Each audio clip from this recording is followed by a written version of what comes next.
Yeah, what a great job by our pitching staff tonight. Bolden went out and gave us some quality innings. And when he left the game, I thought Castillo came in and gave us, 4 or 5 outs, got into some trouble in his third inning with a walk and then a hit by pitch. And then obviously when Monk came in and got the pop up on the sack bunt at the time, the game was tied 1-1. Then he got him a double play ball. A couple of pitches later, he only threw 5 pitches and I got 3 outs. We just did a great job on the mound. Especially when you're starting a guy in Bolden that hadn't started an SEC game this year. Team was kind of coming in here with a little bit of a short rest for some of our pitchers, and we had to change it up a little bit. And the other guys, they responded. Bullpen came through like they've been doing most of the season, and good job by the offense, fighting and battling and hitting a couple mistakes and putting together a few good innings against a good team on the road. So good win for us. Bob? Hey, Dave. Robert, I think it's the first time he's batted 6 hole this year, obviously most of the time leadoff. What made you decide to put him in the 6th hole? Were you thinking he could drive in more runs? It obviously worked. And just what you think of his night and putting him there in the 6th hole? Yeah, I put him in the 6th hole to wanted him to hit behind Franklin. I just felt like it was time to put him in the middle to let him, drive in runs. And he definitely came through for us tonight. What did you see on his 2 home runs? Because the first pitch he saw, he's down 0-2, and he hit them both pretty good. Yeah, I mean, the first one, I don't remember the count. It was actually the first pitch. Yeah, and so, he just jumped him. He got him a fastball and cheated out there and got to 95 and hit it out of the park. And then, the second one, which was a huge swing for us, we just got out of the big inning or out of the inning before it looked like they were going to put together a big inning on us. Franklin had a great at bat, had a line drive the other way. And then Robert came up and was down 0-2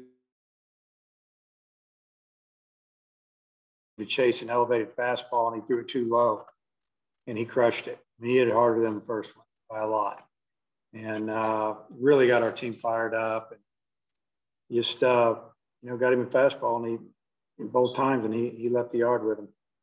I got a couple more, but I'll turn it back to Oliver. Thanks, Dave. Budge? Yeah, Dave, what all was Bolden throwing tonight, and was that about kind of what you'd hope to get from him? Yeah, he was both throwing fastballs, spotting it in and out.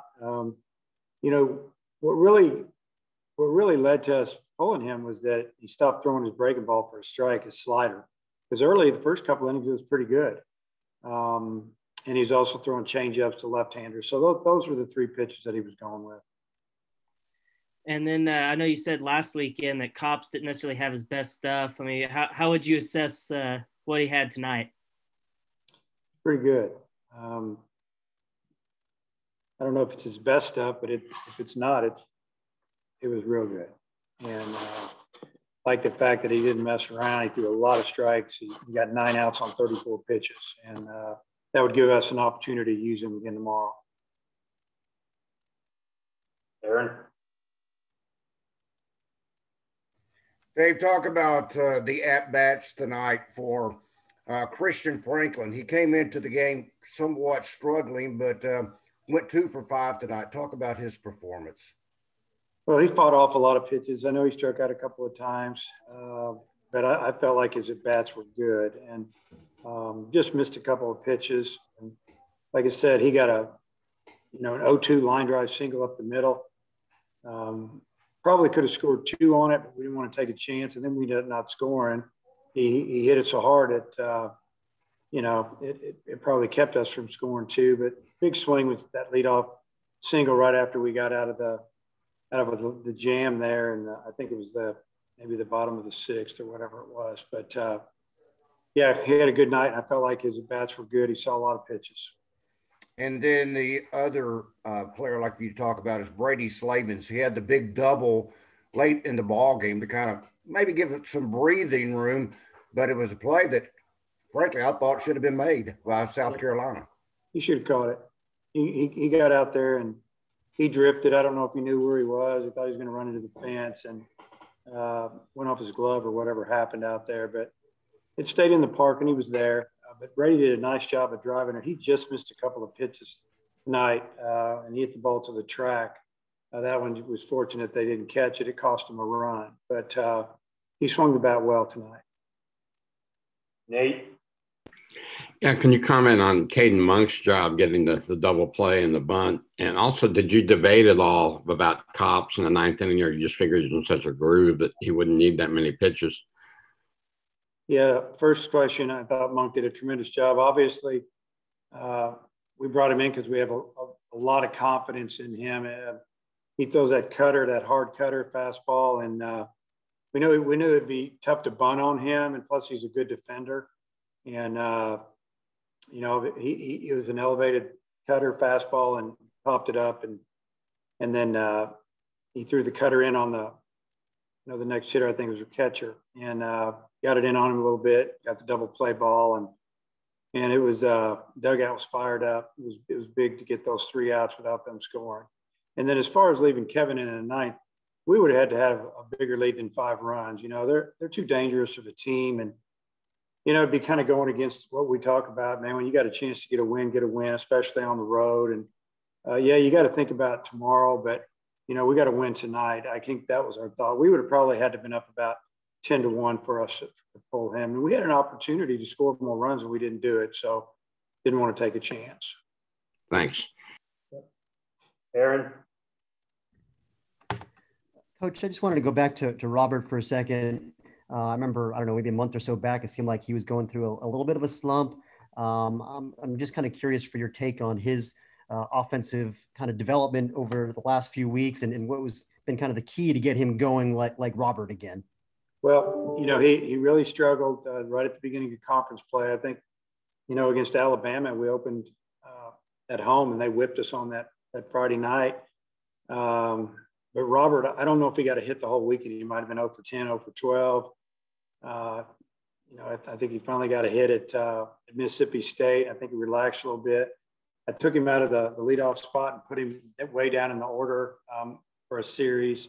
And then when I put him back up to the top, I told him that I wanted him to take some pitches. So I started asking him to take, you know, maybe the first at bat, maybe the second at bat. And he saw some pitches get into the count a little bit. I think he just relaxed. I mean, his development it's week to week. I just see him getting better and better, and you know, he's confident, and he's always been confident, but he's never really failed before. Probably throughout summer ball and travel ball, all that. He gets here. You know, we played 16 games last year, and he really didn't fail, and he finally failed, and it got to him a little bit, but he got out of it, and now he's swinging the bat extremely well. He's confident. Matt? Brady Slavins had a big defensive play at the end of the first inning that kept the bases loaded. How big of a play was that at that point in the game?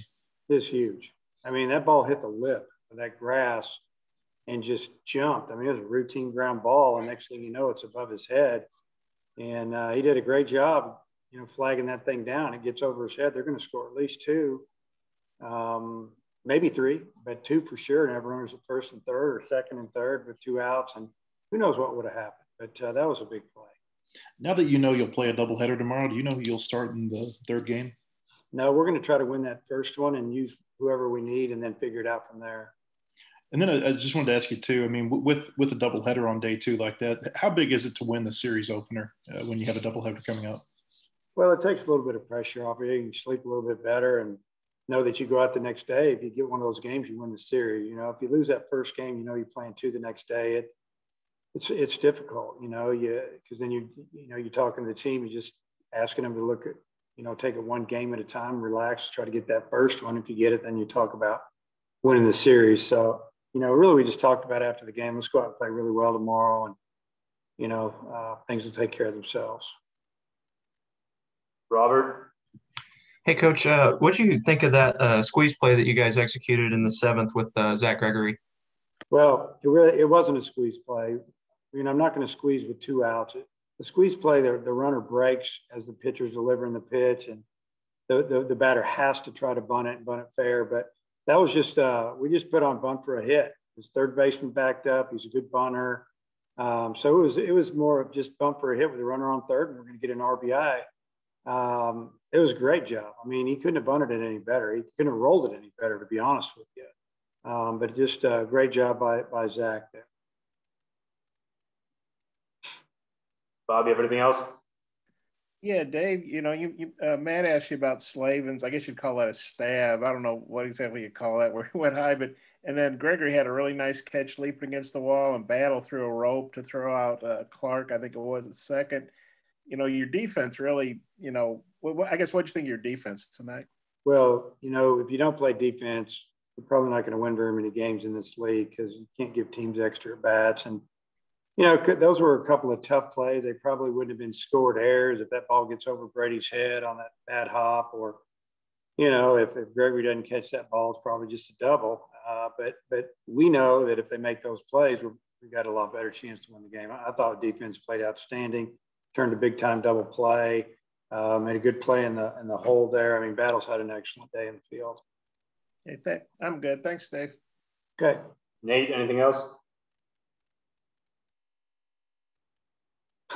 No, I'm fine. I'm fine. Or technologically, I'm not, but otherwise I am. Let's finish this off. Yeah, Coach, Farr kind of held y'all down pretty good for 6 innings. Well, what made him so tough tonight? I tell you, he just he did a good job of keeping the ball away from us, and then he'd bust you in a little bit, and he'd elevate that fastball a little bit. But he threw his breaking ball a couple innings there pretty good, and then he lost command of it. He's just a good pitcher, but you know, watching a lot of video of him and discussing things with the team, Coach Thompson did for the most part, is that there was usually one inning he could get him, and that's kind of what happened tonight. We finally got him in the 7th. And he gave up a couple runs. You know, 1 run, you're not really getting it. 2 and 3, that's getting a Friday night guy. So he's a good pitcher. He got a really good arm. All right, thanks for your time, Coach. Okay, thanks. We'll have Robert Moore on here shortly.